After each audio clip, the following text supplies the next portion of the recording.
अहिलेसम्म के गरे यो दिदी राम्रो भनेर यत्रो काम गर्न बाँकी छ अझै ए आमा हो अहिलेसम्म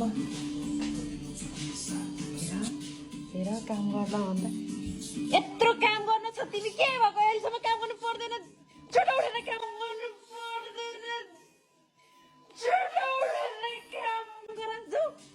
हेर किचनको हालत उसको हालत यस्तो हो त तिमीलाई काम गर्नु मन लाग्छ नि राम्रोसँग गर हेर गर्नु छैन भने तिमी नेपाल जाऊ म भन्छु साउलाई आज कुरा गर्छु यस्तो तालले हुँदैन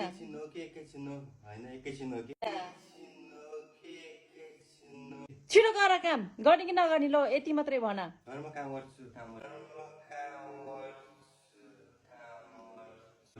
ल छिटो गर यदि यो काम 5 मिनटमा भ्याएन भने